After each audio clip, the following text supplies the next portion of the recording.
Doon din po sa dalampasigan ng Boracay, in fairness, no, nung past administration, talaga ho namang inaksyonan din. Pero nagsimula din yan sa DENR permits.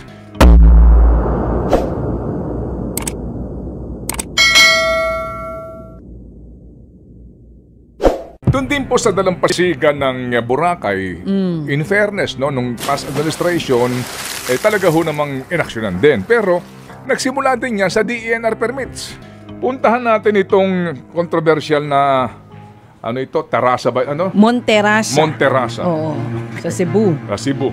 Okay.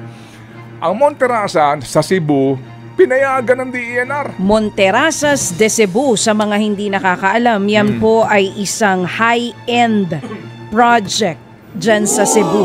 Oo. Hillside development yan, mga kapatid. Ito po ay, mga kapatid, nandidiyan po sa area ng Cebu City. Guadalupe. Okay.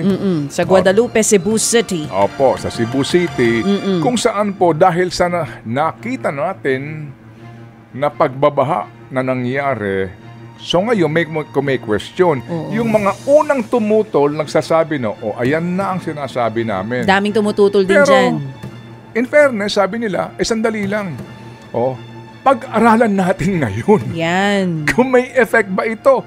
Ironically, mga kapatid, opo, dahil po ang DENR nakalampag, naglunsad sila ng investigasyon. Yan. Okay. Dito po sa Hillside Development Project. At kung ito ho ba'y nakaka-apekto mismo sa instability ng slope sa mga barangay ng Banawa at Guadalupe proper, dito po sa nangyari pong Typhoon Tino. Okay. Yung joint probe, mga kapatid, ay pinagsama-samang taga-DENR, Environmental Management Bureau, Mines and Geosciences, Provincial Environment and Natural Resources Office, PENRO, yung SENRO, opo, kung saan daw po pinag-aaralan ngayon nila kung sumunod ba sa ECC ito pong kanilang proponent. Ayan, okay. Ang sabi ang sabi ho ng DENR sa Monterasa, proponent, mag-submit ka sa amin ng inyong engineering, geological, and geohazard assessment para sa validation ng ating inspection team. Anak ka ng... nung nakatayo na yung ilan. Anak ka ng... Oo. Tapos... Kita mo? Correct. Sinasabi din nila ngayon, sila mismo sa kanila nanggagaling, na legit daw yung tanong ng, kasi nagsimula to sa tanong ng tao, nagagalit ang mga tao online. Sabi, sino nag-aproba sa proyekto na yan? Ngayon, ang sabi ng DENR, sige, legit yung question ng mga tao Tignan natin kung sumusunod ba etong Monterasas de Cebu, yung mga hillside development na yan sa environmental at flood mitigation regulations. Nung may natayo na.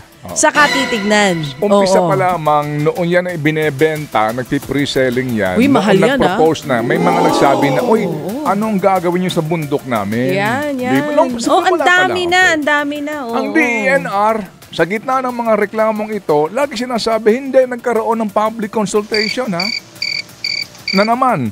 So ngayon po na dahil pumutok na ito at ito nga't may question po sa mga dami ng namatay sa Cebu, sinasabi ng DENR, ikaw proponent, patunayan mo, nakarapat dapat ka mabigyan ng ECC, alangya kayo, buhay pa kayo?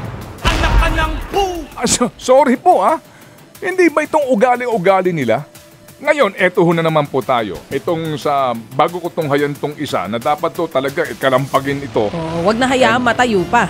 And we hope and sincerely pray na yung pong mga dyan sa Kongreso, yun kung totoo, kung totoong ipinaglalaban ninyo, hindi yung isang hearing ka lang, dalawang hearing ka lang, pagkatapos aregluhan na.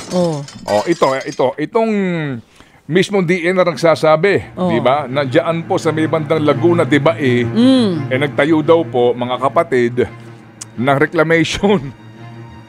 Ngayon, kine-question nila itong reclamation na ito. Sa Laguna, di ba Oo. Na para bagang silang kaalam-alam na ito po'y... Sino nagbigay ng permiso? Oo. Na hanggang ngayon, tuloy pa rin daw, Dami dumadaan doon. Ito ba yung nakaraan, yung kausap natin? Sa LLDA? Kasama ba iyan? Sa LLDA, ito nga. Oo. Yung Ito Laguna ngayon. Lake Development Authority. Kasi last time may kausap po kami ni Manong Ted dito. At sinasabi nga nila, ipahihinto na nila ito. Pero, according sa mga netizens na dumadaan dun sa area, tuloy pa rin daw ang proyekto. Anyari. Okay. Ito po mga kapatid, kung inyo pong tutunghayan ang mapang ito, ang lawak na po nito. Haba. Hektarya na po ang na-reclaim nila. Patay. Along C6. Mga kapatid, ang sinasabi po dito, ito raw po ay nag-construct in the guise of flood control. Pero yung pala ho ay reclamation. Kaya dito ho nagtayo mismo, na naman, gobyerno, mga taga-gobyerno. Makita ho ninyo.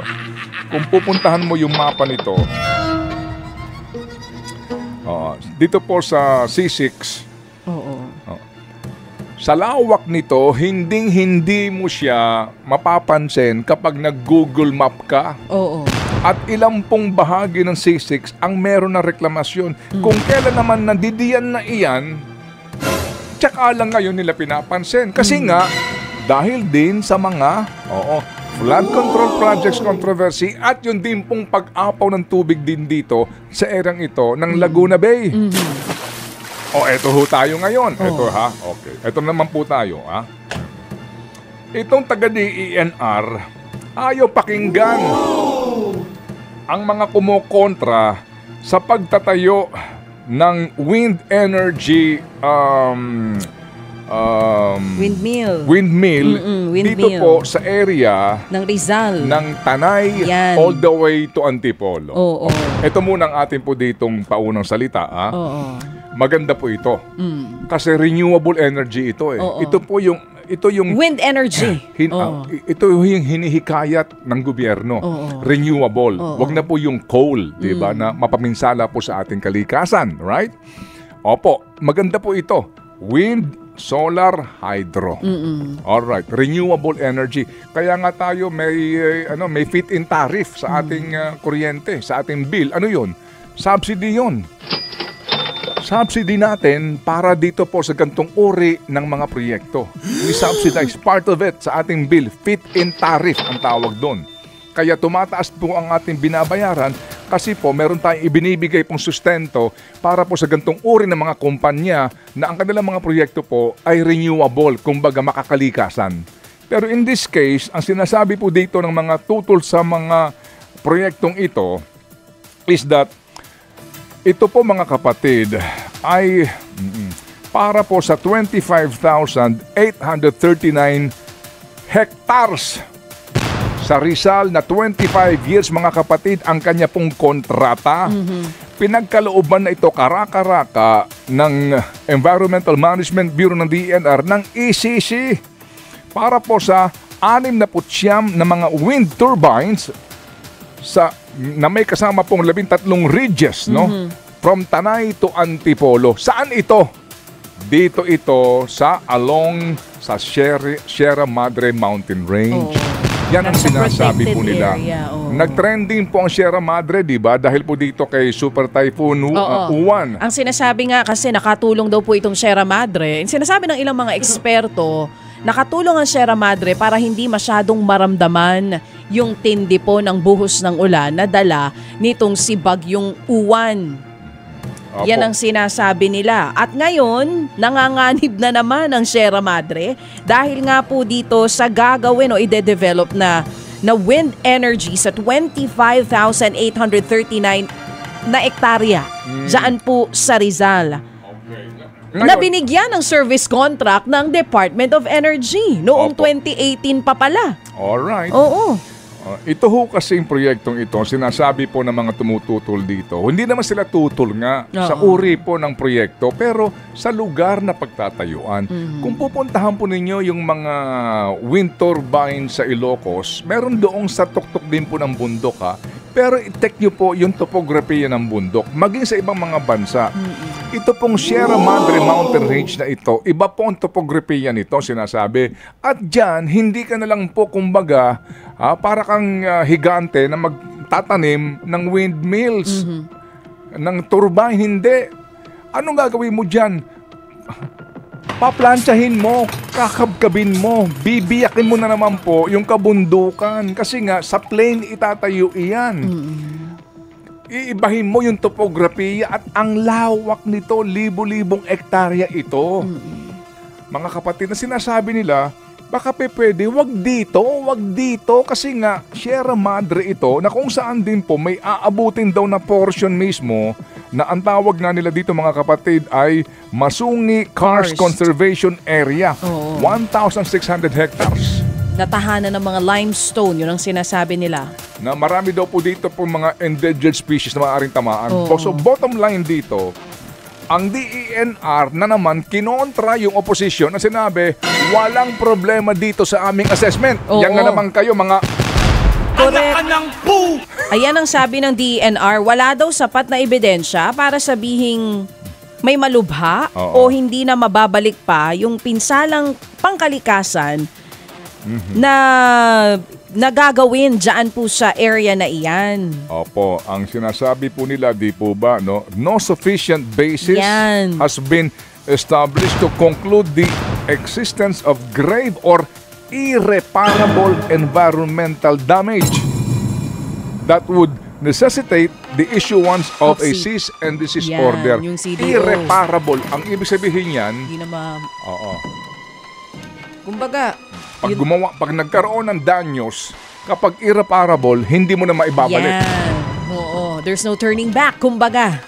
Okay, sige. So, itong Sierra Madre Mountain Range na ito, along this area, kasi ang Sierra Madre po ay 540 kilometers yan. From Quezon, all the way yan to Rizal, dikit-dikit na po yan. Nueva Ecija, ito po ay nasa east side ng ating pong isla ng Luzon. Alright? All the way to Cagayan yan. Yung Sierra Madre Mountain Range na yan. Marami na po dyan ang mga minahan, marami na po dyan ang mga quarrying na nangyayari.